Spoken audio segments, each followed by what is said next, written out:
Eto mga lodi, panoorin natin si Ate na kumanta talaga. Request daw ito mga idol at talagang ang ganda ng boses nito. Talagang mai-inlove kayo dito at ma-miss kayo sa boses ni Ate. So let's go, panoorin natin sa kanyang FB page. Let's go. Panoorin natin mga idol. Di ko kayang gawin.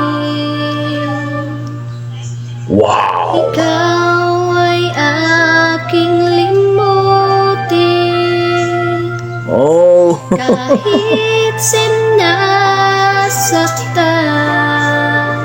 o bakit ba sadyang Ang galing nga!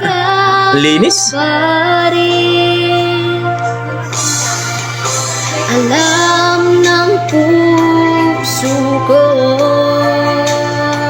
Oh shit! Oh shit! ikaw sa'kin nagbabago.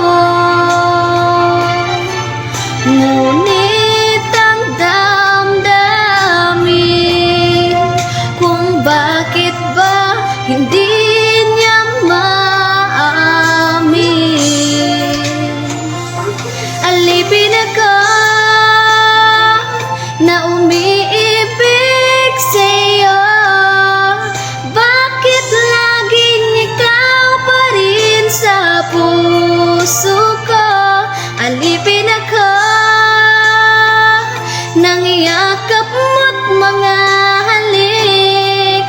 Bakit di magawa na magtampo? Paano ba ito?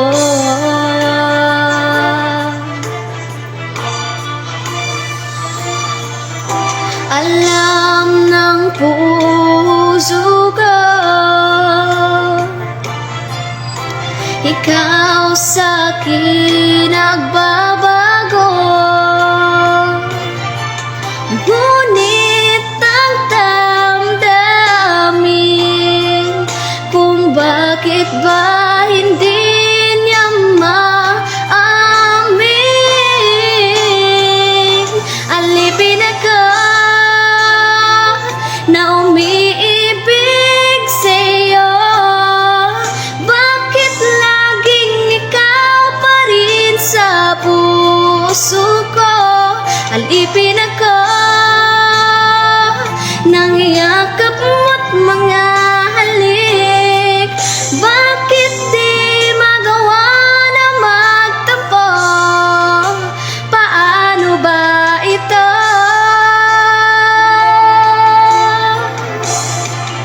Ayun, grabe naman ang boses ni Ate mga idol. Talagang tumayo yung balibo ko. Grabe, ang galing. Kayo mga idol, ano masasabi niyo sa kanyang performance? Na-miss ba kayo? Na-appreciate niyo ba ang kanyang performance, ang kanyang rendition? Kung na-miss kayo mga idol, please don't forget pakipollow po ang kanyang Facebook page. Erlyn, ilagay ko na lang po sa description ng kanyang link. Para sa akin mga idol, ang ganda ng boses niya kahit walang mic. Ang linaw. Talagang makikita mo dito mga idol na pwede na pang The Voice o pang PGT mga idol. Or tawag ng tanghalan mga idol. Grabe, na-miss ako dito. So kayo, anong masasabi niyo dito? Please comment down below mga idol para ating pag-usapan. Maraming salamat.